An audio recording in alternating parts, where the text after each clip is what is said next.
Boa noite, meu povo. Boa noite, boa noite.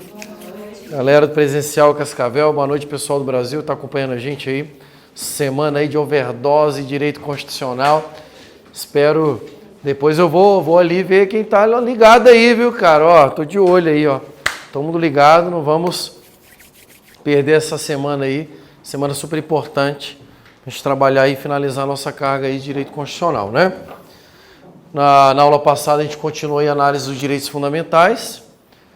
Estamos trabalhando aí nos direitos individuais. E ontem finalizamos a parte da segurança jurídica, né? Vimos os pontos mais importantes. Até disponibilizei para vocês um material hoje, que é um material de direitos sociais. Já pega todos os direitos fundamentais aí, tá, gente? Então, para você ficar desesperado, eu não vou dar tudo isso hoje, não. Então, hoje a gente vai dar uma parte. Amanhã a gente vai dar outra parte, e aí depois de amanhã a gente deve finalizar os direitos fundamentais. Depois de disponibilizar um materialzinho de apoio ali de ordem de organização do Estado e administração pública, a gente mata nossa matéria até segunda-feira, tá? Então, vamos continuar nosso estudo dos direitos individuais. Nosso objetivo agora, para finalizarmos o artigo 5º, direitos individuais. Vamos trabalhar com um tema aí super importante para a prova. Eu acho que dos direitos fundamentais é um dos temas mais relevantes que nós temos, chamados remédios constitucionais. Remédios constitucionais. Remédios constitucionais. Queridos, os remédios constitucionais, eles também fazem parte da segurança jurídica, à medida que eles vão proteger, eles vão trazer a pacificação social. Mas eles são uma parte da segurança jurídica mais poderosa. Por quê? Porque os remédios constitucionais, eles vão atuar protegendo direitos específicos. Então a Constituição criou um leque de ferramentas aí de ações judiciais que vão proteger direitos específicos. Quais as ações judiciais que nós trabalharemos aqui nos remédios constitucionais? Então, vamos falar do habeas corpus, que é o mais importante de todos. Vamos falar do habeas data, mandado de segurança, mandado de segurança, mandado de injunção, mandado de injunção e ação popular, né? Ação popular. Queridos, estes são os remédios constitucionais que eles vão questionar na sua prova, e aqui você tem dois objetivos. Primeiro, você tem que compreender a utilidade de cada um deles. Segundo, você precisa saber diferenciar um do outro. São as duas perguntas que você pode encontrar na sua prova. Ou eles vão te perguntar algo sobre o remédio, e aí exige que você saiba tudo sobre o remédio, né? Ou eles vão perguntar qual que é a diferença de um remédio para o outro. Então, se você encara uma prova de múltipla escolha, é super comum ele trazer o conceito do remédio e, nas alternativas, os vários tipos de remédios constitucionais. Ou ele vai trazer lá questões abordando cada uma das características de cada remédio. Logo, será importantíssimo que você tenha a leitura do texto constitucional, memorizando esses dispositivos. Então, pegando a folha de ontem, né, que eu disponibilizei para vocês ontem, que estava ali com o artigo 5º ainda, vamos lá no inciso 68. Inciso 68, temos aí o primeiro remédio constitucional, habeas corpus, que diz: conceder-se habeas corpus sempre que alguém sofrer ou se achar ameaçado de sofrer violência ou coação em sua liberdade de locomoção por ilegalidade ou abuso de poder. Então, o primeiro remédio constitucional que nós vamos encontrar, habeas corpus. Queridos, vamos tentar entender a sua utilidade. Primeira informação que chama a atenção ali é que o habeas corpus protege um direito específico. Qual que é o direito? Se cai na tua prova assim, o habeas corpus é um remédio que protege a liberdade, certo ou errado? Vamos, gente, certo ou errado?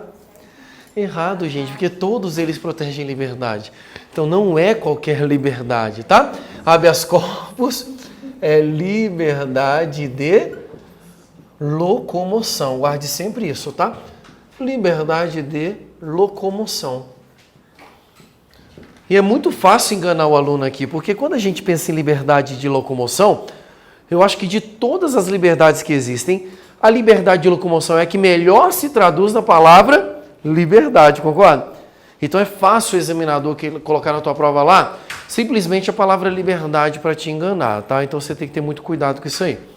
Então, habeas corpus, liberdade de locomoção. Qualquer restrição da liberdade de locomoção cabe ao habeas corpus? Sim ou não? Qualquer restrição da liberdade de locomoção cabe ao habeas corpus? Sim ou não? Vamos, gente, sim ou não? Gente, olha só que legal. Claro que não, gente. A Constituição diz que tem que ser restrição da liberdade de locomoção com ilegalidade ou abuso de poder. Deixa eu contar uma história para vocês que aconteceu com a minha filha. Minha filha, quando terminou o ensino médio, 16 anos de idade, passou já no vestibular, foi fazer faculdade de Direito. E quando o adolescente entra com 16 anos de idade na faculdade de Direito, ela já se acha, né, o adulto. Então, um dia eu estou lá em casa, ela passa por mim e fala assim, aí, coroa, vou viajar com meu namorado e não sei que dia que eu volto. Eu falei, oi? Como é que é? Falei, você vai viajar sim, você vai viajar na maionese. Tranquei ela dentro do quarto e falei, fica de castigo agora, você está de castigo. 16 anos de idade. Pergunto para você. Não, pior. Quando eu viro as costas, ela bate na porta assim, ó. Aê, vou impetrar o habeas corpus.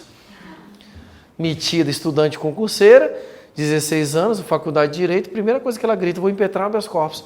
Pergunto, cabe um habeas corpus nessa situação, sim ou não? Não. Sim ou não? Não. Claro que não, queridos, porque se ela tem 16 anos, eu detenho sobre ela o poder familiar. E eu posso restringir a locomoção dela. Entenderam a ideia? Então, assim, só cabe habeas corpus se tiver restrição da liberdade de locomoção com ilegalidade ou abuso de poder. Se não tem ilegalidade ou abuso de poder, pode caber outra ferramenta, mas não vai caber habeas corpus. O cara foi preso em flagrante delito.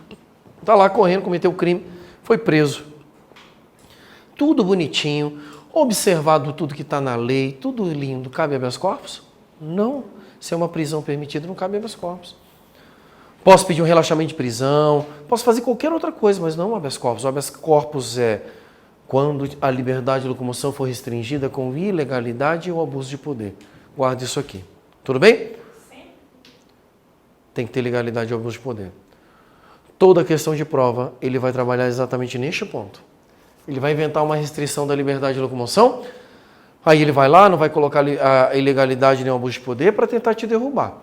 Tem que ter ilegalidade, tem que ter abuso de poder. Beleza? Segundo ponto. Eu posso impetrar um habeas corpus para prevenir a restrição à minha liberdade de locomoção, ou eu posso impetrar um habeas corpus para reprimir. Ou seja, existe habeas corpus que previne, que é o habeas corpus preventivo, e existe o habeas corpus quando a liberdade de locomoção já foi restringida, que é o habeas corpus repressivo. Existem os dois. E eu posso usar os dois. Tudo bem? Tá? Um tipo de habeas corpus preventivo muito comum ocorre nas CPIs. Então, às vezes, o cara não quer falar nada lá na CPI, e aí o senador está lá fazendo a CPI, ele vai lá e manda prender o cara. Então, para ele não ser preso, ele já leva um habeas corpus preventivo, dizendo, eu não quero falar nada. Porque qualquer coisa que eu falar vai se voltar contra mim. Eu não sou obrigado a produzir provas contra mim mesmo. É preventivo e outro? Repressivo. Preventivo, a liberdade de locomoção não foi restringida ainda. Repressivo, a liberdade de locomoção já foi restringida. Tá? São os dois habeas corpus que esse dispositivo fala. Ainda, nós falamos aqui sobre o remédio na forma como está no texto constitucional. Então a gente destrinchou o texto constitucional. Agora nós vamos aprofundar o tema do habeas corpus com alguns outros elementos que costumam ser trabalhados em prova, tá? Então uma coisa super importante o habeas corpus que você precisa saber é que todas as vezes que existe uma ação de habeas corpus, forma-se uma relação processual. E esta relação processual é composta de 3 participantes, tá? Quais são os participantes processuais em uma ação de habeas corpus? Primeiro nós temos o impetrante.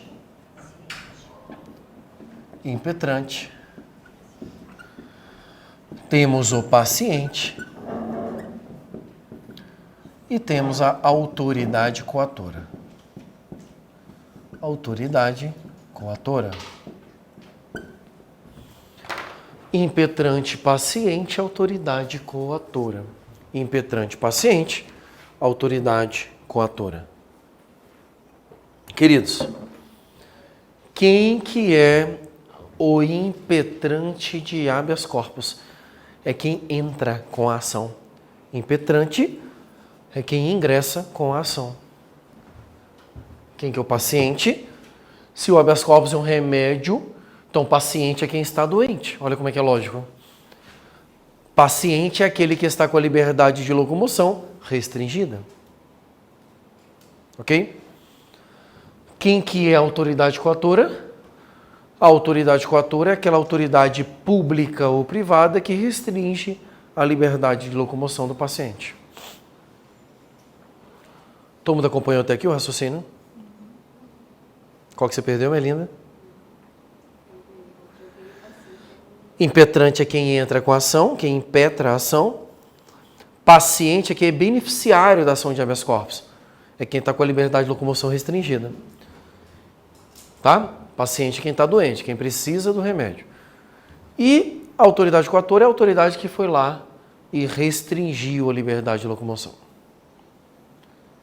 Ok? Então vimos aqui os 3 figurantes. Agora nós vamos aprofundar nas questões de prova. Atenção. Quem pode ser impetrante de habeas corpus? Qualquer pessoa. Então, quem pode ser impetrante de habeas corpus? Qualquer pessoa. Qualquer pessoa pode entrar com ação de habeas corpus. Queridos, quando eu falo qualquer pessoa, eu estou querendo dizer, inclusive, o paciente. Olha que legal. O próprio paciente pode ser o impetrante. Olha que massa. O próprio paciente pode ser o impetrante, porque qualquer pessoa pode impetrar uma ação de habeas corpus. Ora, o paciente pode ser o impetrante, mas eu posso ter como impetrante um terceiro, que não é o paciente.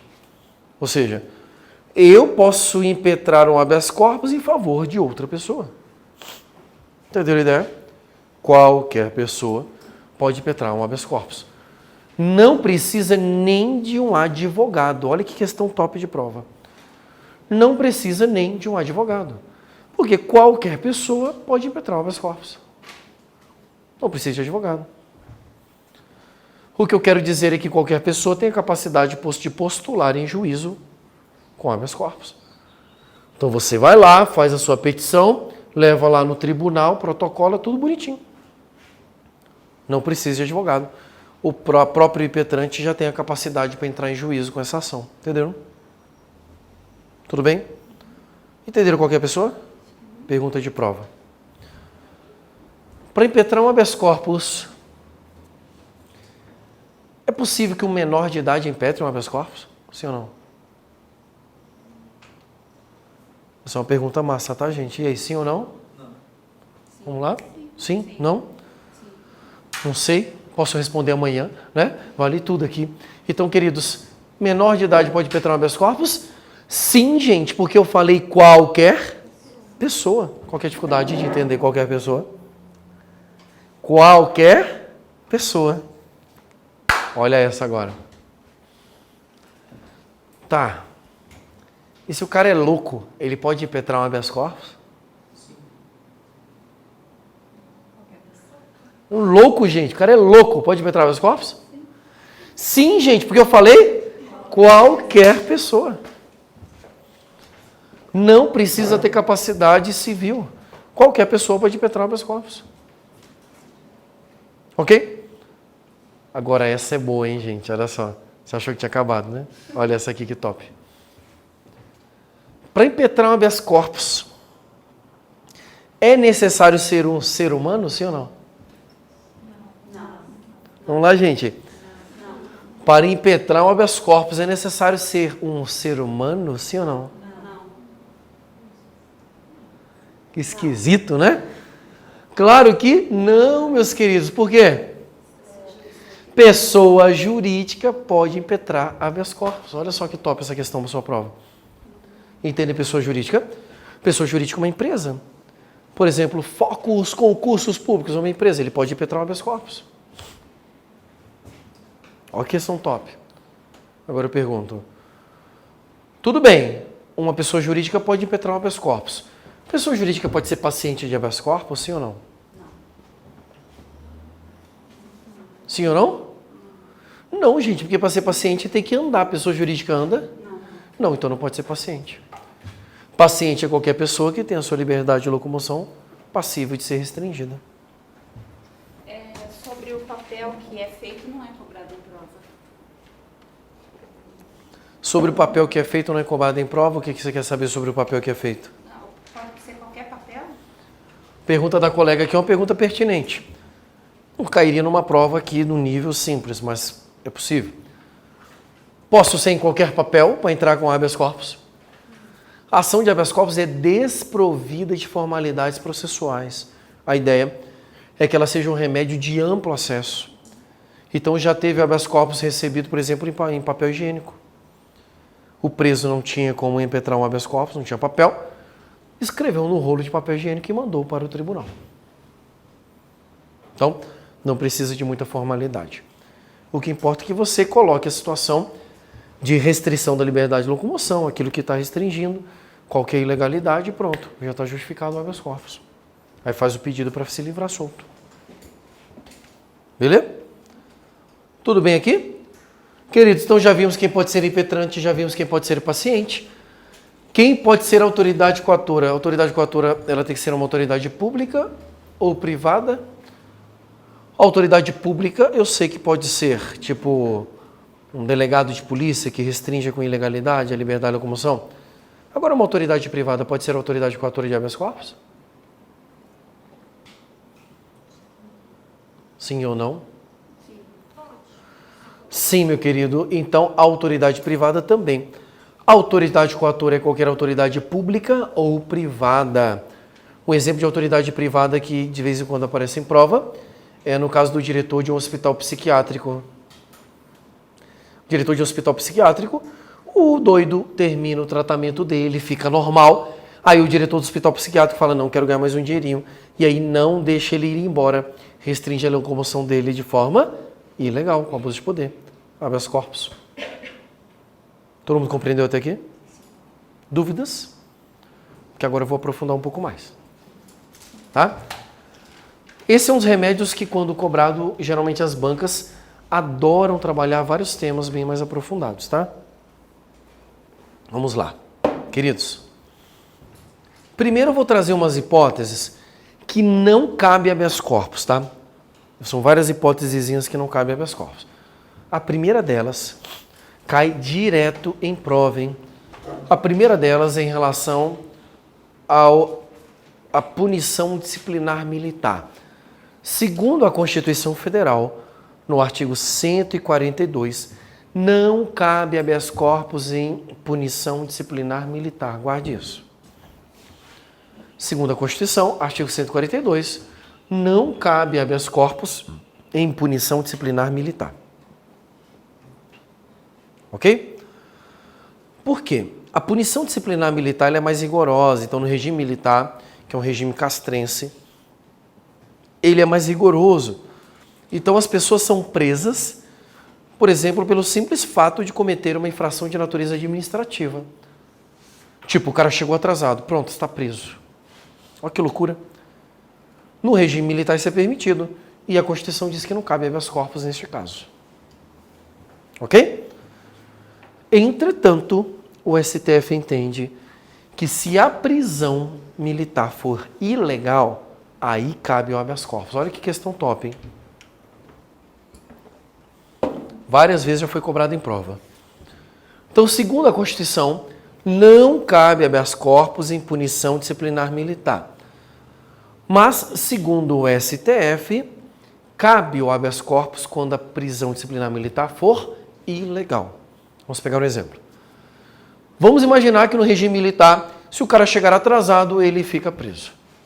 Mas o cara chegou na hora, tudo bonitinho, a roupa engomada, e o comandante dele não gosta dele. Então, para tentar ferrar, ele falou assim, você chegou atrasado.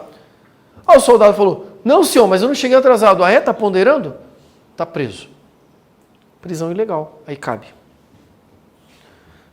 Em prova, você tem que ter o cuidado de saber, segundo a Constituição, segundo o STF.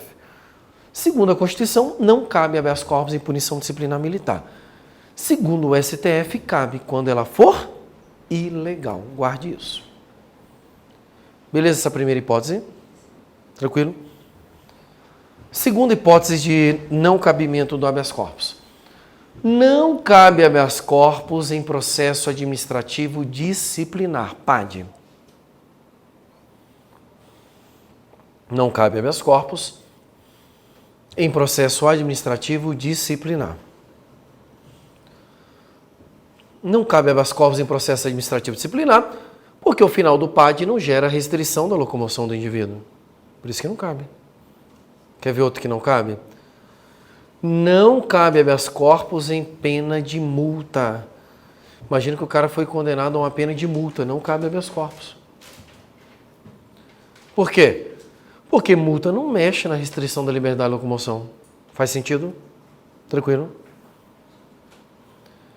Não cabe habeas corpus, o STF acabou de confirmar esse posicionamento. Era antigo, mas ele acabou de confirmar. Se ele acabou de confirmar, então é uma questão passível de cair em prova. Não cabe habeas corpus em processo de impeachment. Olha que top essa questão. A Dilma foi lá e entrou com pedido de habeas corpus no processo de impeachment. O STF falou, não cabe.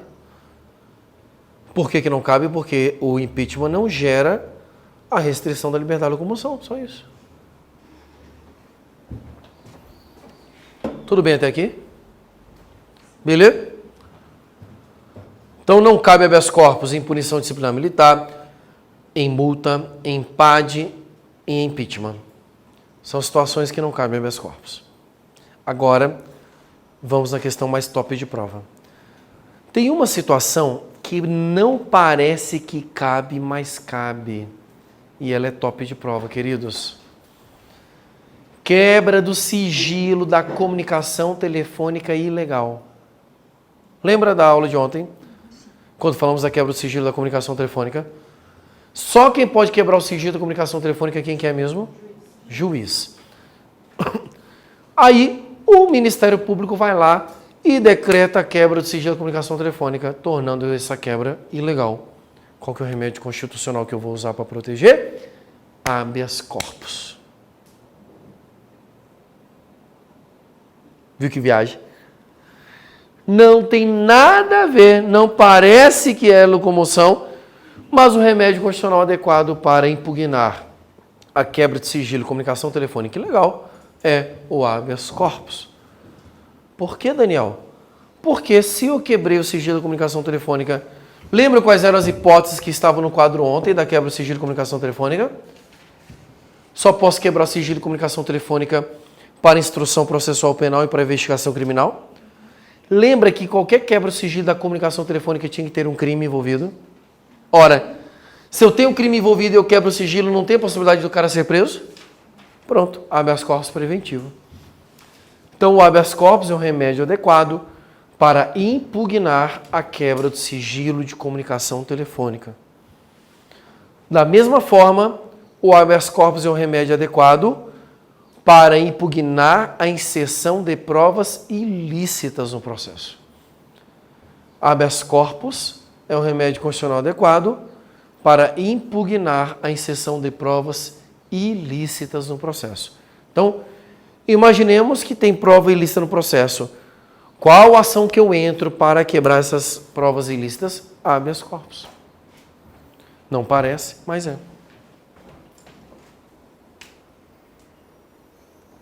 Tudo bem até aqui? Beleza? Guardem mais uma informação sobre habeas corpus. O habeas corpus é uma ação gratuita. O habeas corpus é uma ação gratuita, ou seja, não se paga custas judiciais nem o ônus da sucumbência para você entrar. Então, o habeas corpus é uma ação gratuita. O ônus da sucumbência. Ele é uma ação gratuita. Não paga custas judiciais. Beleza? Mais uma informação para fechar? O habeas corpus, ele poderá ser concedido de ofício pelo juiz. O habeas corpus, ele poderá ser concedido de ofício pelo juiz. O juiz está lá vendo o processo do preso. O preso não pediu nada, mas o preso está preso preventivamente há 10 anos. Meu querido, não tem como alguém ficar preso preventivamente por 10 anos. Tem alguma coisa ilegal ali. Qual que é o remédio constitucional que você entra? Habeas corpus. Mas o preso nem sabe disso. O juiz, olhando a situação, ele fala, putz, esse cara está preso há muito tempo, vou conceder um habeas corpus de ofício. Então, o juiz pode conceder o habeas corpus sem ser provocado por essa ação, entenderam? Tudo bem? Dúvidas? Segundo remédio constitucional. Habeas data.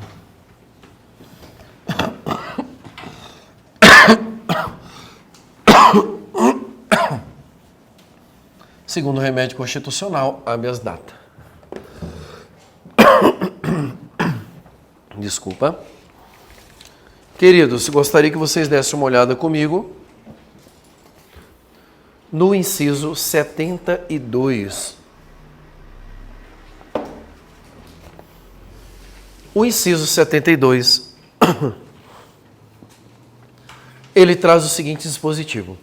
Conceder-se habeas data, a linha A, para assegurar o conhecimento de informações relativas à pessoa do impetrante, constantes de registros ou banco de dados de entidades governamentais ou de caráter público, e a linha B, para retificação de dados, quando não se prefira fazê-lo por processo sigiloso, judicial ou administrativo.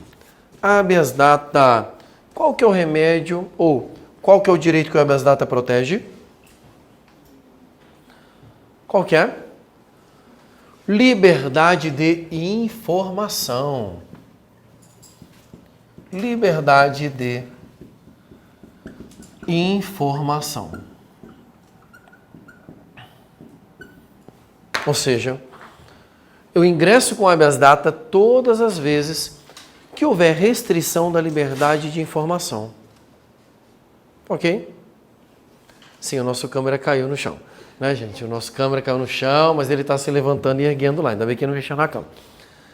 Liberdade de informação. Queridos, eu posso impetrar o habeas data todas as vezes que a informação estiver em um banco de dados. Primeiro detalhe bacana aí para você. E esse banco de dados, ele pode ser um banco de dados público ou um banco de dados que tenha caráter público. Ou seja, um banco de dados privado, mas que as informações tenham caráter público. Tipo Serasa da vida. O Serasa é um banco de dados privado, mas o caráter dele é público. É só você tentar comprar uma flecha lá na Amazonas, você vai ver que o índio vai dizer, não vou vender para você porque o seu nome está sujo. Todo lugar, a informação do Serasa vai. Então, o SPC Serasa é privado, mas cabe o habeas data porque ele é um banco de dados privado com caráter público. Ok? Segunda informação do habeas data bacana para a tua prova. O habeas data, ele é um remédio constitucional que você vai utilizá-lo para conhecer a informação ou para retificar a informação. Então, eu posso ingressar com habeas data para conhecer a informação ou para retificar a informação. Ok? Conhecer ou retificar a informação.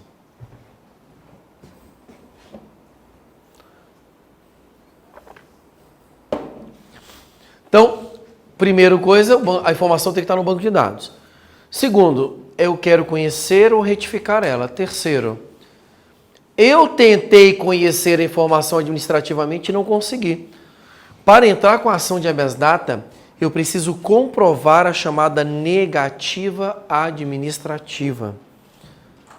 Para entrar com uma ação judicial de habeas data, primeiramente eu preciso ter pedido essa informação administrativamente, senão não cabe habeas data. Pedi administrativamente, foi negada a informação, aí eu vou lá e entro com uma ação de habeas data. Entenderam a ideia? Uma questão bacana da sua prova. O atraso no fornecimento da informação presume que ela foi negada. Olha que questão top de prova.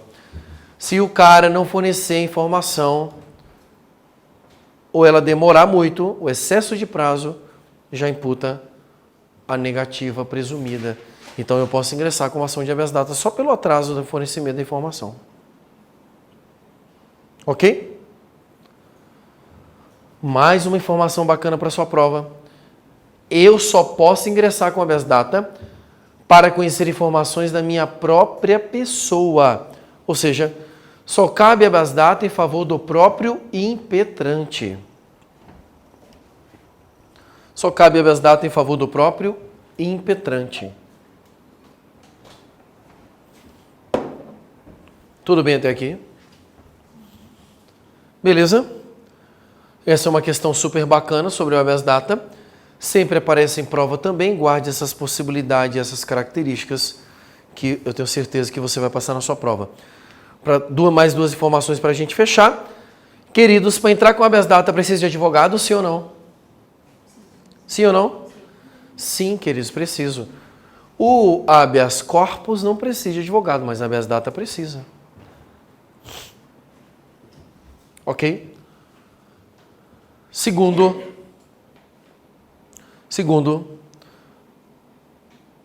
o habeas data também é uma ação gratuita, assim como o habeas corpus. Olha só que legal. A habeas corpus e habeas data são ações gratuitas. Cuidado para não confundir com o fato de não precisar de advogado. Habeas corpus e habeas data são ações gratuitas. Habeas corpus não precisa de advogado, mas o habeas data precisa. Então, cuidado para não confundir esta informação.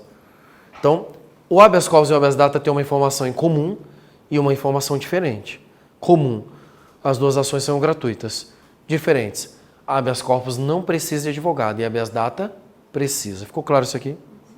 Beleza aí em casa? Tranquilo? Alguma dúvida? Levanta a mão. Não adianta, Bisonho, não estou vendo.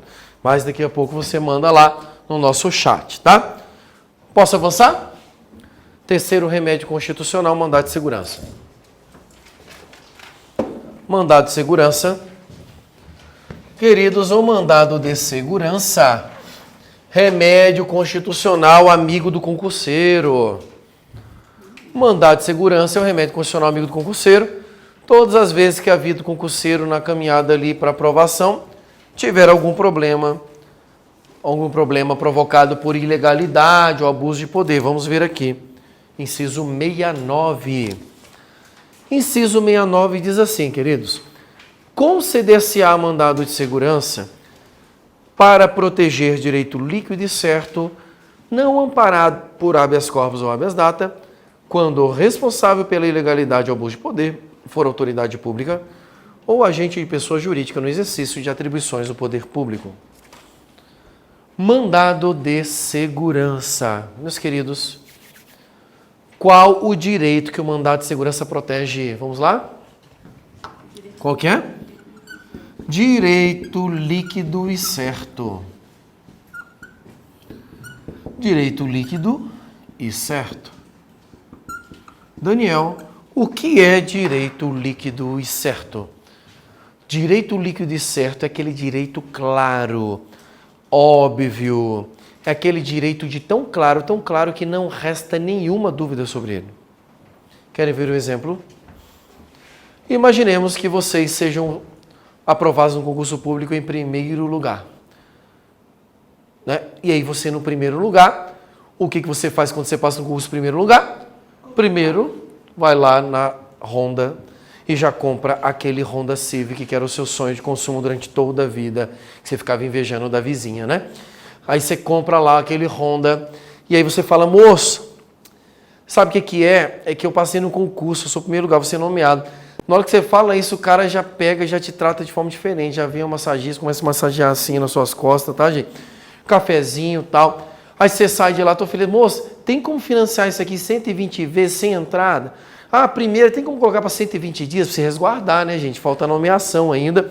E aí, você sai lá desfilando, nem tira o plástico do banco. Sabe como pobre quando compra carro zero, né? Não tira o plástico do banco, gente. Eu fiz tanto isso. Aí você coloca lá, né? Sai andando com plástico, tá andando sem placa também, gente. Que é para todo mundo ver que você mudou de vida e comprou um carro zero, né? Aí você tá lá feliz, andando, desfilando com seu Honda Civic Cascavel. Fica indo na Avenida Brasil, né, gente? Indo e volta, assim, vai indo e volta na faixa da esquerda, para todo mundo passar pela direita e ver que é você que tá lá, né? Vidro aberto, som tocando, tal. Tocando lá, né? Malandramente, né? Você tocando lá, tal. De repente, publica a nomeação dos aprovados. E o seu nome não aparece na lista, gente. Qual que é a primeira coisa que você tem que fazer? Devolver o carro, gente. Calma, devolve o carro. Devolve o carro, que você não sabe quando vai resolver a parada. Devolver o carro, pra você ficar tranquilo. Remédio constitucional que você vai entrar? Mandado de segurança. Por quê? Ora, se você é o primeiro colocado do concurso, quem tem que ser o primeiro candidato nomeado? Você. Se você é o primeiro colocado, você tem direito líquido e certo de ser o primeiro nomeado. Se você não foi nomeado, tem algum problema ali na nomeação. Mandado de segurança, você vai anexar lá a lista de aprovados, você vai anexar o seu nome como primeiro aprovado e vai colocar lá que você não foi nomeado. Pronto. O juiz vai olhar e vai falar assim, o quê? Que absurdo. Como não nomear esse cara? Ele é o primeiro colocado, direito líquido e certo. Mandado de segurança serve para isso. Todo mundo entendeu? Pergunta de prova. Mandado de segurança cabe quando você quer proteger qualquer direito líquido e certo, sim ou não? Qualquer direito líquido e certo, sim ou não? Não, queridos, acabamos de ler. Só os direitos líquido e certo, não amparado por habeas corpus nem por habeas data. O que a Constituição quis dizer com isso? Só cabe direito líquido e certo não amparado por habeas corpus nem por habeas data. O que ele quis dizer? Só vai caber direito líquido e certo, o mandado de segurança só é cabível quando o direito líquido e certo não é liberdade de locomoção, nem liberdade de informação. Se o teu problema for liberdade de locomoção, já cabe habeas corpus, então não cabe mandado de segurança. Se o seu problema líquido e certo é com informação, não cabe mandado de segurança, porque já tem o habeas data. O habeas data, por esta razão, é uma ação subsidiária. Mandado de segurança só cabe quando não couber habeas corpus e habeas data. Compreenderam isso aqui? Tranquilo? Queridos, mandado de segurança também, para caber, tem que ter ilegalidade, tem que ter abuso de poder. Esta ilegalidade e abuso de poder provocada por um agente público ou uma autoridade pública, né? Ou por um agente no exercício das atribuições do poder público. Ou seja, se alguém estiver no exercício de atribuições do poder público, ainda que privado, também poderá ser polo passivo de um mandado de segurança. Tudo bem até aqui? O mandado de segurança tem prazo para cabimento. Prazo este que você vai anotar do lado, prazo decadencial. Por que o prazo é decadencial? Porque uma vez finalizado o prazo, não cabe mais o mandado de segurança. Você vai ter que correr atrás de proteger esse direito com outro remédio. Tá? Então, qual que é o prazo de impetração do mandado de segurança? 120 dias. Ocorreu restrição do seu direito, você tem 120 dias para entrar com essa ação. Esse é o prazo do mandado de segurança. Lembre-se, prazo decadencial. Na tua prova, ele vai colocar no lugar da palavra decadencial, ele vai colocar lá prescricional. Se aparecer a pegadinha na prova dizendo que o prazo do mandado de segurança é prescricional, marque errado. Porque a lei diz que é decadencial. Qual que é a diferença, Daniel, de decadência e prescrição? Não te interessa, dúvidas? Não? Então tá. Não te interessa. Só coloca lá. Se cair decadencial, tá certo. Se cair prescricional, marca errado. Ai, Daniel, eu queria saber a diferença. Cara, a diferença é do processo civil. Quando a lei diz que é decadência, é decadência. Quando a lei diz que é prescrição, é prescrição. Mas quem quiser saber mesmo a diferença, tem um livro com 1.500 páginas explicando a diferença de decadência e prescrição, tá? Quiser ler, né? Tem nada pra fazer na vida mesmo, né? Você só estuda. Quem já ouviu essa coisa? E aí, o que você faz? Ah, tô estudando. Não, mas assim, o que você faz? Só estuda. Você parou para perceber que a caminhada que você leva em rumo ao concurso público, ela é incompreensível aos olhos de quem não estuda? Já parou para pensar assim? Cara, a coisa mais difícil que existe é você tentar fazer uma pessoa que não está caminhando contigo entender os seus passos. Ainda mais agora com essa PEC, porque todo dia o diabo manda um mensageiro no teu caminho e ele fala, mas por que você está perdendo tempo? Você não viu que não vai mais ter concurso no Brasil? Não é assim que você ouve?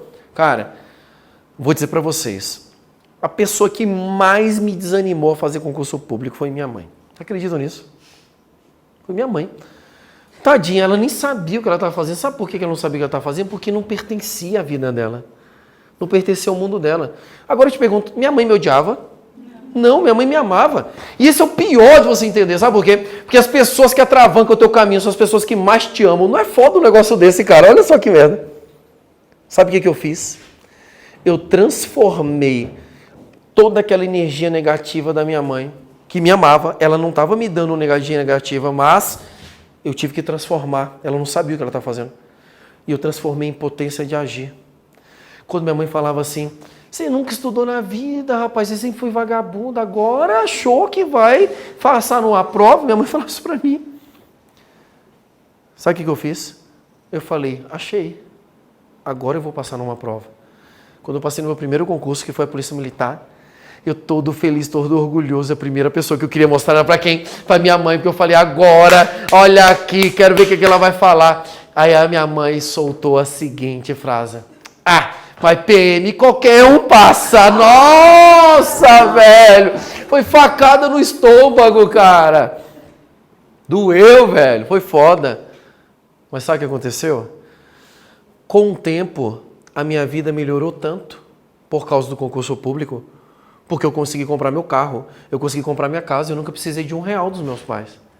Aí minha mãe começou a olhar com o tempo, depois de assim uns 10 anos, ela começou a perceber, falou assim, nossa, cara, olha como é que sua vida tá legal. Aí eu falei, mãe, foi o concurso. Aí ela começou a entender, o que ela fez? Minha irmã se fudeu. Ó, tá vendo seu irmão lá, ó, se deu bem lá, ó, tá no concurso. Então, gente, todas as pessoas que estão em sua volta, que não entendem o que você está vivendo hoje, no dia que você passar, vão te respeitar. Mas só no dia que você passar. Até lá, eles não vão entender o seu caminho. Então, não perca tempo tentando fazer as outras pessoas entenderem o que você está vivendo. Porque só entende o seu caminho quem está caminhando ao seu lado. Entendeu? Sabe quem é que está caminhando ao seu lado? Quem está aqui. Quem está aí em casa. O resto, meu brother, não vai entender. Não perca tempo com isso. Você só estuda. Cara, só estudo. Mó vagabundo, né? Acabou, relaxa, absorve. E estuda mais. Transforma toda essa energia negativa e estuda mais. No dia que você passar, você vai ter o respeito de todo mundo. Eu garanto isso para vocês. Mas até lá, vocês vão ralar. Tá? Mas vocês não estão sozinhos, não. Lembre-se, tem milhares de amigos que estão estudando e que estão fodidos igual você. Então, tá todo mundo na mesma. Tá? Relaxa e estuda que vai dar muito certo. E aí, nem sei por que eu falei desse troço, né? E aí, né? A gente está falando de mandado de segurança, né, gente? Mandado de segurança é remédio super importante, tá? Queridos, remédio constitucional, mandado de segurança, ele é legal, ele é bacana, ele cai em prova. Mas mais do que ele, o mandado de segurança coletivo despenca em prova. E o mandado de segurança coletivo é o próximo dispositivo, é o inciso 70. O inciso 70 diz assim, ó, o mandado de segurança coletivo pode ser impetrado por a linha A, partido político com representação no Congresso Nacional. A linha B, organização sindical, entidade de classe ou associação. legalmente constituída e em funcionamento há pelo menos 1 ano em defesa dos interesses dos seus membros ou associados. Queridos, o mandato de segurança coletivo, eu lembro uma vez que teve um concurso público e um grupo de alunos estava se sentindo prejudicado. Aí eles mandaram um e-mail e falaram assim, professor, a gente juntou uma galera aqui, a gente quer entrar com o mandato de segurança coletivo.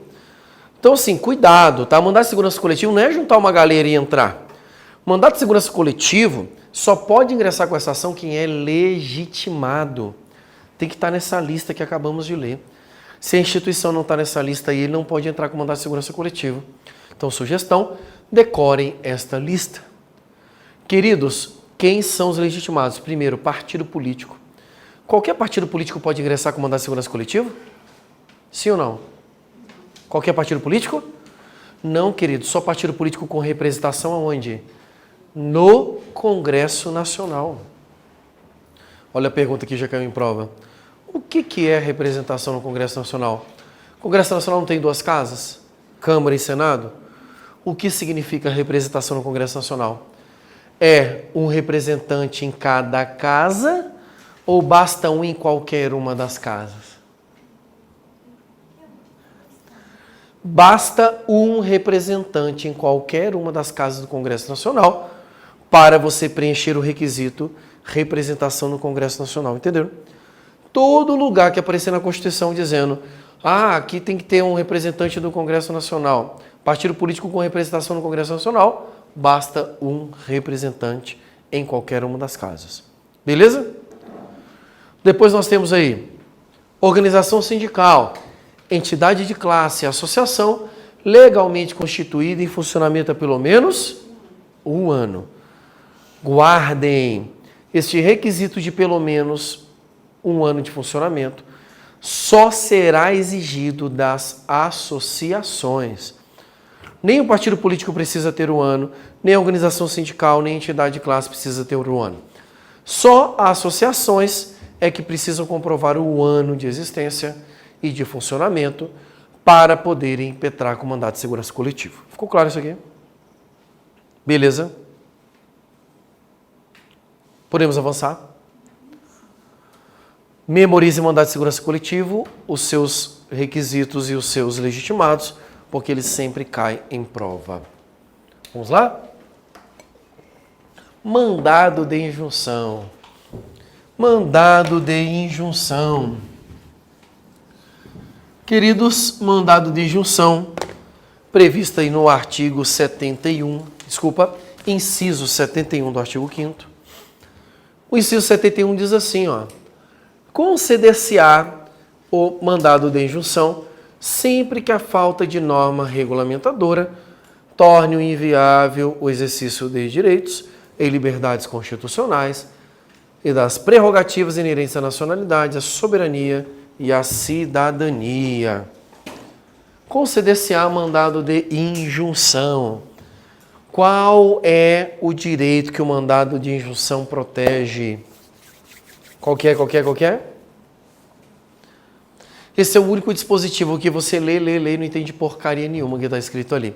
Quando você pergunta o que o habeas corpus protege, você já consegue identificar locomoção.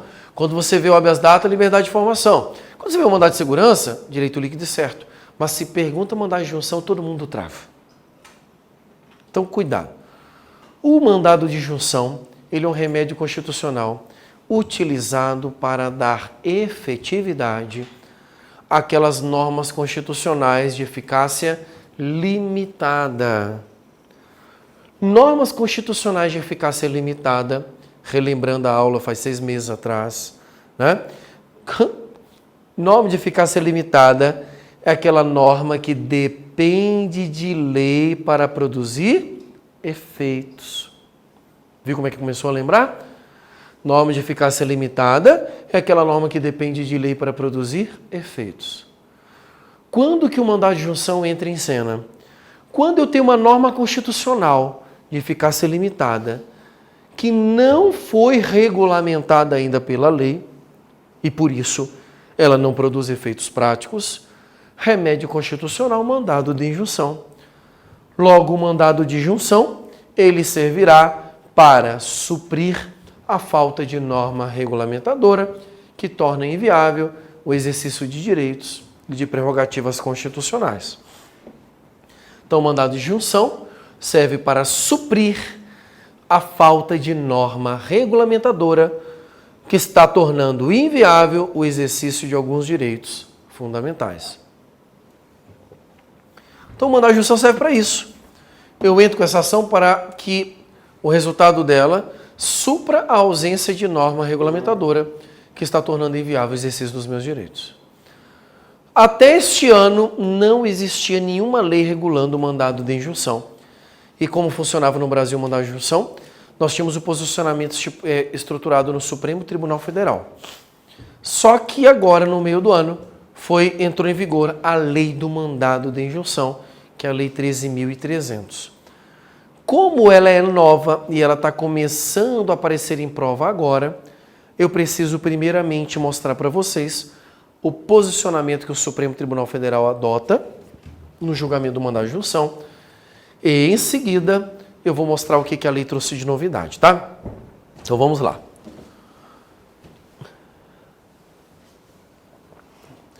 O Supremo Tribunal Federal, ele é o órgão do judiciário que vai apreciar os mandados de injunção todas as vezes que a omissão de legislar recai sobre um órgão legislativo da União. Então, por exemplo, se eu tenho uma norma constitucional de eficácia limitada e o Congresso não legislou, eu entro com mandado de injunção no Supremo Tribunal Federal. Ficou claro isso aqui? O Supremo Tribunal Federal, ele tem como obrigar o Congresso Nacional a criar uma lei? Não. Porque no Brasil vigora um princípio da separação dos poderes, de forma que nenhum poder manda no outro. Todo mundo acompanhou até aqui? Se nenhum poder manda no outro, como que faz para o Supremo Tribunal Federal obrigar o Congresso Nacional a fazer lei? Não tem como fazer isso. Porque toda falta de lei que existe no Brasil, que é para regulamentar a norma de eficácia limitada na Constituição, culpa do Congresso. Gente, a gente tem que ser compreensivo com o Congresso. Ele não tem tempo para fazer lei, porque tem que matar, roubar, destruir, não dá para ficar fazendo lei. E aí, o STF também não consegue obrigar, e o mandado de injunção ficava uma peça inútil no ordenamento jurídico brasileiro. Foi então que o STF mudou a sua posição e passou a adotar, um novo posicionamento no julgamento dos mandados de injunção, a chamada teoria concretista. O que é a teoria concretista no Supremo Tribunal Federal? A teoria concretista significa dizer que o STF, quando aprecia o mandado de injunção, ele concretiza o direito no caso concreto. Então, atenção, teoria concretista significa dizer que o STF concretiza o direito no caso concreto. Então, o STF pega aquela ação e, ao invés de simplesmente olhar para o Congresso e falar, faz a lei para os caras usar o direito, o STF vai lá e fala, enquanto não tiver lei, toma o direito. Então, o STF dá efetividade para a norma. Ele dá efetividade para o direito. Por isso, teoria concretista. Ele concretiza o direito no caso concreto. Ok? Dentro desta teoria, nos julgamentos do Supremo Tribunal Federal, foram adotadas duas outras possibilidades. A teoria concretista se divide no Supremo em concretista geral e concretista individual. Então, a teoria concretista no Supremo adota-se teoria concretista geral e teoria concretista individual. O que é a teoria concretista geral? É quando o STF concretiza o direito, no caso concreto, mas o efeito da decisão é para geral, é para todo mundo. Então, teoria concretista geral, o STF concretiza o direito no caso concreto e dá efeito para todo mundo. Vamos pegar um exemplo para ficar mais prático isso aqui? O exemplo que eu vou adotar é o exemplo que o próprio Supremo adotou no julgamento dessa teoria, tá? Direito de greve do servidor público, previsto no artigo 37 da Constituição. Lá no artigo 37, ele está dizendo assim: é garantido ao servidor público o direito de greve nos termos da lei. Eu sou servidor público, quero fazer greve, aí me pergunto, como posso fazer greve? A Constituição diz, nos termos da lei. Procuro a lei e a lei não existe. Se a lei não existe, como é que eu vou fazer greve? Entenderam a problemática? Entro então com o mandado de junção no Supremo, dizendo, Supremo Tribunal Federal, quero fazer greve, mas a falta de norma regulamentadora está me impedindo de exercer o meu direito. O STF, então, adotando a teoria concretista, acaba concretizando o direito no caso concreto. Ele me efetiva o direito dizendo, olha, enquanto não tiver lei para o servidor público fazer greve, você, servidor, poderá fazer greve nos termos da lei da iniciativa privada. Então, hoje no Brasil, enquanto não tiver uma norma regulamentando a greve do servidor público, o servidor poderá fazer greve nos termos da lei da iniciativa privada que já existe. Olha o que o Supremo fez. Ele concretizou o direito, no caso concreto para mim, mas deu efeito para todos os servidores públicos, por isso que eficácia ou efeito geral. Concretista, porque concretizou o direito para mim, geral, porque deu efeito para todo mundo, ainda que não tenha entrado com a ação. Entenderam o que o STF fez aqui? Tranquilo? A segunda teoria é a concretista individual. Se a concretista geral, o STF concretiza o direito no caso concreto e dá efeito para todos, na individual, o que o STF faz? Concretiza o direito no caso concreto, mas dá efeito apenas para quem entrou com a ação. Então, na teoria concretista individual, o Supremo dá o efeito apenas para quem ingressou com a ação. Ok? Aqui, para ficar bonito, as bancas adoram colocar os nomes aqui em latim. Então, concretista geral, efeito erga omnes. Olha que nome bonito para a tua prova. Concretista geral, efeito erga omnes. Concretista individual, efeito inter partes. Concretista individual, efeito inter partes, ou seja, entre as partes. Mas as bancas adoram colocar essa palavra lá na tua prova. Erga omnes contra todos, efeito geral. E inter partes, efeito entre a partes, efeito só para quem entrou com a ação. O precedente do Supremo que gerou essa concretista individual foi o precedente de uma enfermeira do Paraná que pediu aposentadoria especial por exercer uma atividade perigosa à sua saúde. Como não tem lei regulamentando, o Supremo acabou dando ganho de causa para ela, dizendo, enquanto não tiver lei regulamentando, aplica-se para a aposentadoria de servidores públicos que praticam atividades perigosas para a sua saúde, as mesmas regras da iniciativa privada. Inclusive, acabou agora gerando uma súmula vinculante que aplica o regime geral de previdência para o servidor que está em atividade perigosa para a sua saúde, ou seja, uma atividade de risco para a saúde. Ok? Conseguiram entender essa diferença? Tranquilo? Isso é o posicionamento do Supremo, tá? Depois que esse posicionamento do Supremo foi adotado, a lei foi aprovada, porque a lei entrou em vigor agora em 2016. E agora eu vou falar da lei. E para falar da lei, eu vou puxar aqui para cima, tá? A Lei 13.300 de 2016, uma lei super nova, a primeira lei no Brasil que regula mandado de junção na vigência da Constituição de 88. Lei 13.300 de 2016, a lei do mandado de junção. O que esta lei traz de novidade? A primeira coisa que esta lei traz de novidade na definição do efeito do mandado de injunção. Então, para a lei, o efeito do mandado de injunção, em regra, sempre será, em regra, inter partes.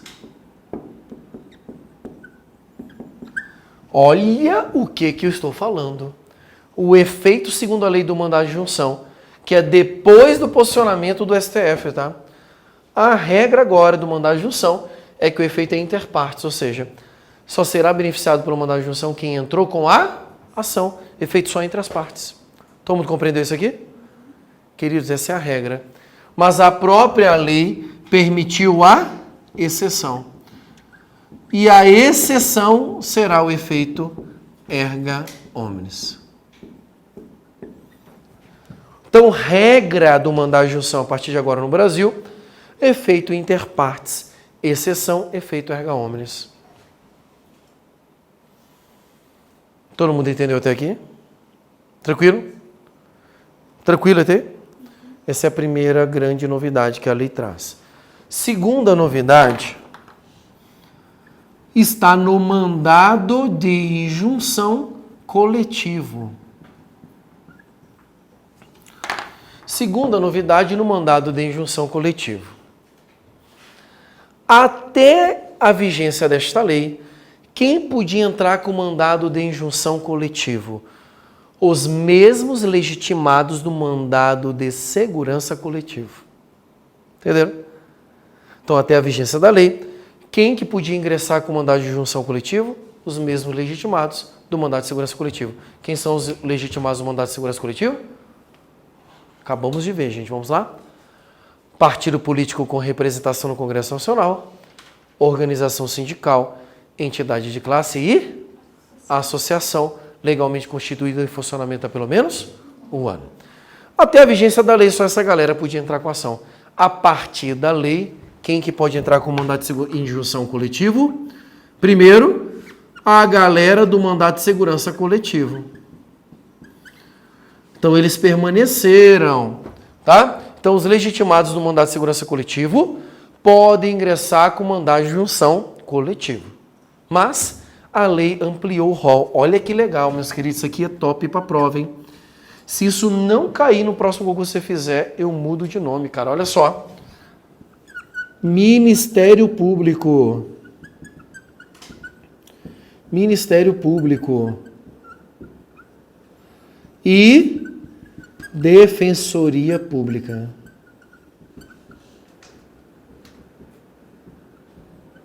Defensoria Pública. Vou apagar o posicionamento aqui do STF só para a gente não confundir. Você já anotou, tá tudo bonitinho. Então, atenção. O que a lei fez? Com o mandado de injunção, ampliou o rol de legitimados para o mandado de injunção coletivo. Então, além dos legitimados do mandado de segurança coletivo, que acabamos de falar, ainda tem legitimidade do Ministério Público e a Defensoria Pública para ingressar com o mandado de injunção coletivo.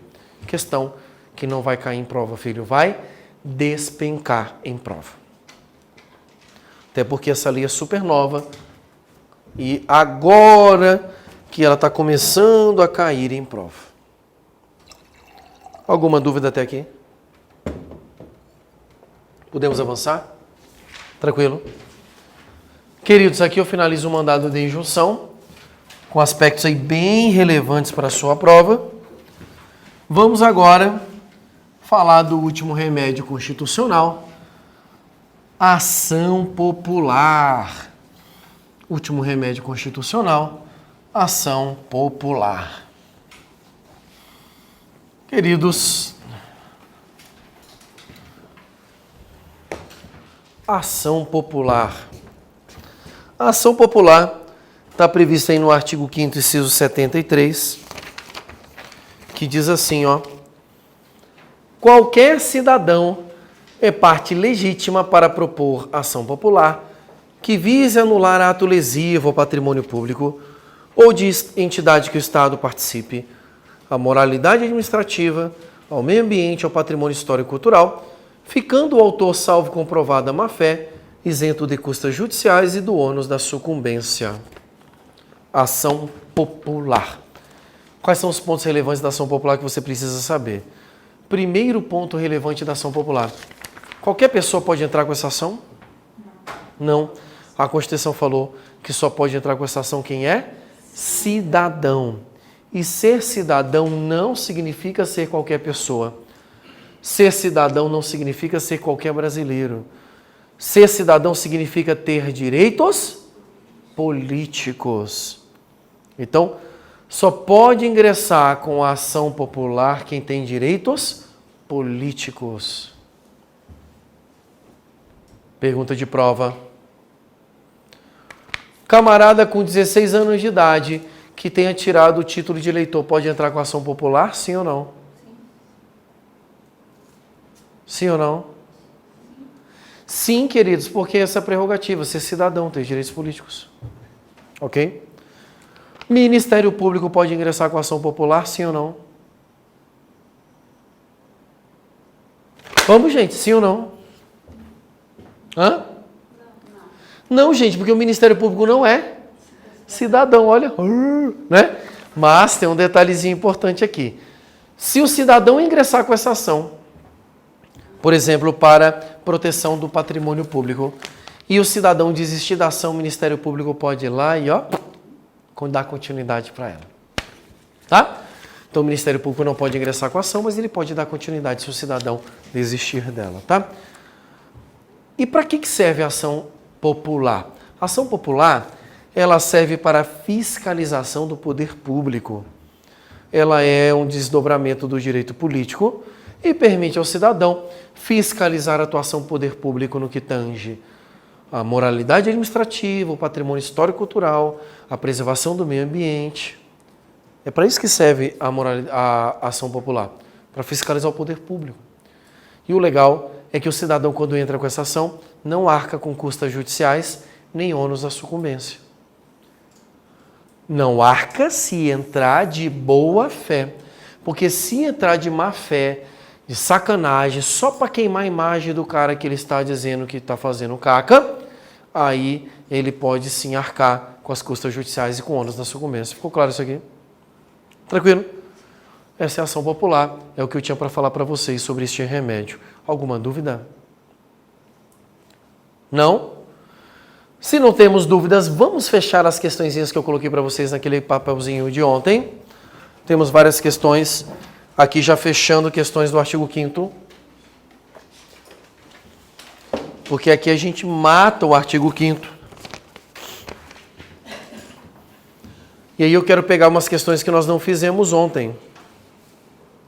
Tipo a questão 3. A 3 nós não fizemos ontem, né? Vamos lá na 3? A 3 é um tema bem antigo. Já falamos lá naquela aula que ocorreu quando eu nem tinha barba ainda, tá, gente? Olha só. Uma questão super nova da Teoria Geral dos Direitos Fundamentais. Diz assim: tratados e convenções internacionais recepcionados pela República Federativa do Brasil, em geral, têm status equivalente aos das emendas constitucionais. Certo ou errado? Certo. Vamos lá? Tratados e convenções internacionais recepcionados pela República Federativa do Brasil, em geral, têm status equivalente aos das emendas constitucionais. Certo ou errado? Errado por quê, menina? Não tem que ser direitos humanos. Opa! Primeira coisa que já mataria a questão é: tratado para ter força de emenda não é qualquer tratado. Primeiro detalhe, tem que ser de direitos humanos. Qualquer tratado de direitos humanos tem força de emenda? Não, ele tem que ser aprovado nas 2 casas do Congresso Nacional. Em cada casa tem que ter a votação em quantos turnos? 2 turnos. Em cada turno, quantos votos? 3/5 dos membros. Então, meu querido, essa questão está furada. Porque, em geral, ele não tem status de emenda. Só tem status de emenda se preencher os requisitos que estão aí no parágrafo 3º, logo acima da questão. Olha que legal, gente. A resposta estava bem aqui acima. Parágrafo 3º do artigo 5º. Tá aí, ó. Beleza, isso aí? Vamos ver essa 4? Olha que 4 top. Gente, essa 4 é muito legal. Também caiu aí no concurso do TCE do Paraná.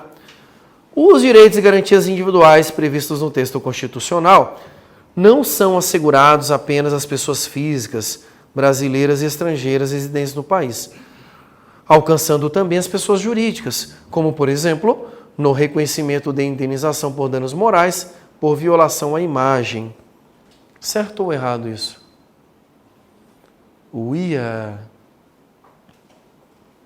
Quer dizer que quando a gente não tem aula, depois de um tempo, a gente para de estudar a matéria, é isso? Ah, entendi. Né? Aí acontece exatamente este brancão. Os direitos e garantias individuais previstos no texto constitucional não são assegurados apenas às pessoas físicas brasileiras e estrangeiras residentes no país, alcançando também as pessoas jurídicas, como, por exemplo, no reconhecimento de indenização por danos morais por violação à imagem. Certo ou errado? Certíssimo, meus queridos. Queridos, direitos fundamentais, direitos e garantias individuais são garantidos às pessoas físicas e jurídicas, lembram disso? Brasileiros e estrangeiros, desde que estejam residentes no país, caput do artigo 5º. Beleza? 5 a gente fez, né? 6 a gente não fez. Essa aqui é boa, hein, gente? Olha só que legal. A norma constitucional, para de olhar o gabarito, seu bisonho. A norma está aqui do lado, aqui, né? O gabaritinho aí, ó. A norma constitucional que prevê o exercício de atividade profissional tem eficácia limitada, uma vez que sua aplicabilidade depende da edição de lei posterior. Uia! Também a primeira aulinha lá de direitos fundamentais. Pergunto, norma constitucional que prevê o livre exercício de atividade profissional. E este é o exemplo que, curiosamente, eu sempre dou nas minhas aulas. Ele tem eficácia limitada, sim ou não?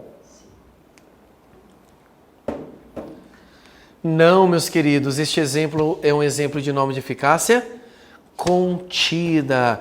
Guarde, ele vai aparecer na tua prova. Se não aparecer amanhã, vai aparecer depois de amanhã. Se não aparecer depois de amanhã, ele vai aparecer depois de amanhã. Porque este inciso é o mais cobrado em prova sobre eficácia contida.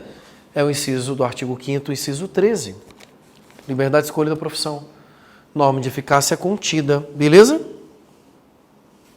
A gente fez a 7, não, né? Olha essa 7 aí. A 7 aqui já pega um monte de tema. Sobre a temática dos direitos e garantias fundamentais, assinale a opção correta. A. É livre exercício de qualquer trabalho, ofício ou profissão, atendidas as qualificações profissionais que a lei complementar estabelecer. Curiosamente, este é o inciso 13, certo ou errado? Certo ou errado? Certo? Tá, então vamos deixar ele como certo, guarda no bolso e vamos para a letra B. É livre a manifestação do pensamento sendo permitido o anonimato, certo ou errado? Errado por quê? Porque é vedado o anonimato. Lembra isso lá no artigo 5º? Então a B eu sei que está errada. Ok? C. Aos autores pertence o direito exclusivo de utilização, publicação e reprodução de suas obras, não transmissíveis aos herdeiros. Vimos ontem, certo ou errado? Errado por quê? Porque ela é transmissível aos herdeiros. Olha que fácil. Letra D. A criação de associações e, na forma da lei de cooperativas, independem de autorização, sendo vedada a interferência estatal em seu funcionamento. Certo ou errado? Você acha que está certo, moça? Está errado por quê? Tipo, lemos isto ontem, né? Esse dispositivo foi lido ontem. Vocês só precisam lembrar e dizer se está certo ou errado. Está certo? Está errado? Então é mais uma para a gente colocar no bolso, né, gente? Porque eu achei duas certas aqui, a A e a D. Vamos ver a letra E? Vai que tem uma terceira certa, né, gente? Olha só. A lei não pode restringir a publicidade dos atos processuais. Certo ou errado? Errado por quê? Pode restringir, gente, atos processuais. Por exemplo, imaginemos ali um processo que tenha direito de crianças envolvidos. Posso restringir aquela audiência só para a família? Posso. Então, atos processuais podem ser restringidos. Então, eu sei que a letra E está errada. Aí ficou uma dúvida agora entre a A e entre a D. E aí? Qual que é a resposta certa? A ou D? D? Queridos, letra D, né, queridos? Letra D, ele copiou ipsilitris, o que está no texto constitucional, que lemos ontem por acaso. A letra A está errada. E por que a letra A está errada? Porque quando o artigo 5º, inciso 13, fala desse dispositivo, ele não fala que a lei complementar estabelecer. Ele só fala lei. Se ele só fala lei, eu não posso inventar que é lei complementar. Olha que sacanagem isso aqui. Mas agora, sabe o que eu quero chamar a sua atenção? Olha a banca que fez essa questão. ESAF, questão 2016. Uma das bancas mais difíceis do Brasil, com uma questão idiota dessa. Você fez? Olha só que legal. Prova da FUNAI de 2016, aí, banca ESAF. E ela só trabalhou aqui texto puro da Constituição. E isso é para mostrar para você que você não tem que ficar com medinho de banca. Ah, eu tenho medo da prova do CESP, porque uma errada não uma certa, velho. Ao invés de você ficar perdendo tempo com medo, estuda. Olha como é que é mais fácil. Porque tu estuda e tu vence a banca lá. Aqui é uma banca ESAF. A banca ESAF, todo mundo fica, quando vem a banca ESAF, eu nem olho o edital. Olha lá, que questão idiota. Só estava o texto constitucional na questão. E você podia estar lá trabalhando agora numa tribo indígena, na FUNAI, lá, que massa. Ganhando dinheiro ainda para ficar lá jogando arco e flecha, né? Comendo açaí lá no Pará, olha que top. Pescando peixe, uma vida super natureba, não vai nem gastar dinheiro, porque não tem como gastar dinheiro na tribo indígena, olha que top. Ainda junta dinheiro e quando você voltar para Cascavel, tá cheio de dinheiro, você vai comprando os lotes da cidade. Lembra do exemplo que eu dei aqui? Vai comprar um monte de lote, olha aí, ó. Questão top. Vamos mais uma? Essa 8 nós não fizemos, né? Vocês não podem errar porque falamos ontem, pelo amor de Deus, gente. Tribunal de Contas do Estado do Pará, ó, desse ano, hein? No que concerne aos direitos e deveres individuais e coletivos, a nacionalidade, bandeira e caixa de fósforo, vamos lá. Situação hipotética. Em 2010, João foi naturalizado brasileiro.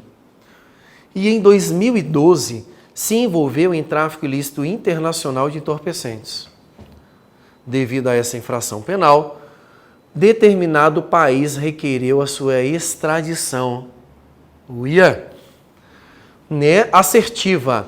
Nessa situação, o pedido deverá ser negado, uma vez que a Constituição Federal veda a extradição de brasileiro. Certo ou errado? Errado. Certo ou errado? Errado. Errado por quê? Maravilha! Gente, está errado. Porque a Constituição Federal, ela veda a extradição do brasileiro nato.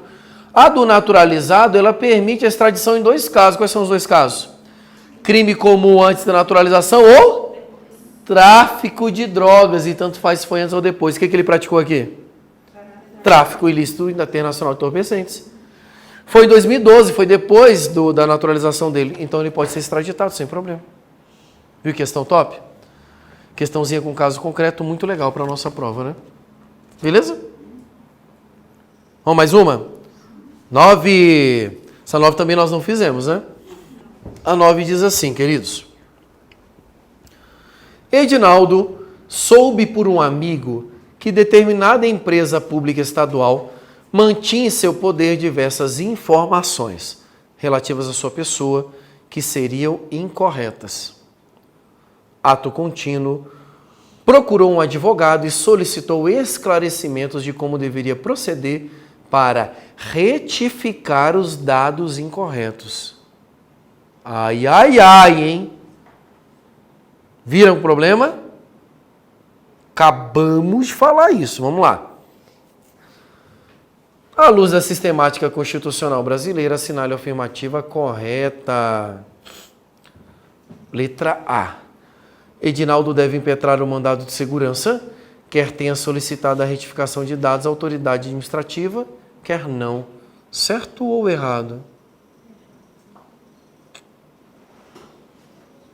Certo ou errado? Errado? Por que errado? Não é mandado de segurança? Por que você sabe que não é mandado de segurança? Porque ele quer fazer o quê, gente? Ele quer retificar os dados. O meu olho já vai ali, ó. Tum. E olha só, vamos ver se está preenchido os requisitos aqui. Edinaldo, sou por um amigo em determinada empresa pública e estadual, mantinha em seu poder diversas informações relativas à sua pessoa que seriam incorretas. Olha os requisitos presentes. Banco de dados, público, as informações da própria pessoa. Estão vendo tudo aí? Qual que é o remédio constitucional que eu tenho que procurar então aqui? Habeas data. Então eu já pego tudo que não for habeas data e já elimino. Olha só. Letra B. Edinaldo deve impetrar mandado de segurança? Não, já está errado também. Letra C. Edinaldo deve impetrar mandado de segurança? Já está errado também. Já olha só que top. Se eu já defini que é habeas data, porque eu sei que ele quer retificar dados, eu já tiro a B e a C aqui da brincadeira. Sobra D e E. Vamos lá? D. Edinaldo deve impetrar o habeas data, que pressupõe a apresentação de prova do indeferimento administrativo do pedido de retificação. Parece que essa aqui está boa, né? Vamos ver aí. Edinaldo deve impetrar um habeas data que independe da formulação de prévio requerimento de retificação da esfera administrativa. E aí? Depende. Acabamos de falar na aula que para impetrar habeas data, primeiro você tem que ter requerido a informação na área administrativa. Ela foi negada, aí cabe habeas data. Qual que é a resposta certa? Letra D. Gente, é uma questão que você tem que pensar, tem que raciocinar, mas ela não é difícil. Principalmente quando faz 15 minutos que você acabou de ver essa informação. Né? Beleza aqui? A 10 nós fizemos. No que se refere à prefeitura no que se refere aos direitos e garantias individuais, é correto afirmar que constitui crime inafiançável e imprescritível a prática de tráfico ilícito e internacional de drogas, racismo, tortura, crimes definidos como hediondos, crimes praticados contra a administração pública que importem atos de improbidade administrativa. Olha que legal. E aí, qual desses crimes é inafiançável e imprescritível? B, racismo. Vimos na aula de ontem, né? Só decorar aquelas 3 listinhas lá que com certeza vocês vão arrebentar na prova. Queridos, alguma dúvida sobre as questões que fizemos aqui? Não? Tranquilo. Matamos então essa listinha, matamos o artigo 5º e passamos agora para o próximo tema, que são os chamados direitos sociais. Para a gente não começar o tema e quebrar, nós vamos antecipar um pouco o nosso intervalo, ok? Porque falta aí 7 minutinhos para o nosso intervalo. Então, para eu não começar aqui a gente interromper depois, então a gente sai mais cedo e volta mais cedo, tá? Você que está aí ligado em casa, não perca o horário, que a gente já volta. Quem tiver dúvida, manda para o nosso chat lá. Valeu? Tomar um cafezinho, daqui a pouco tamo junto.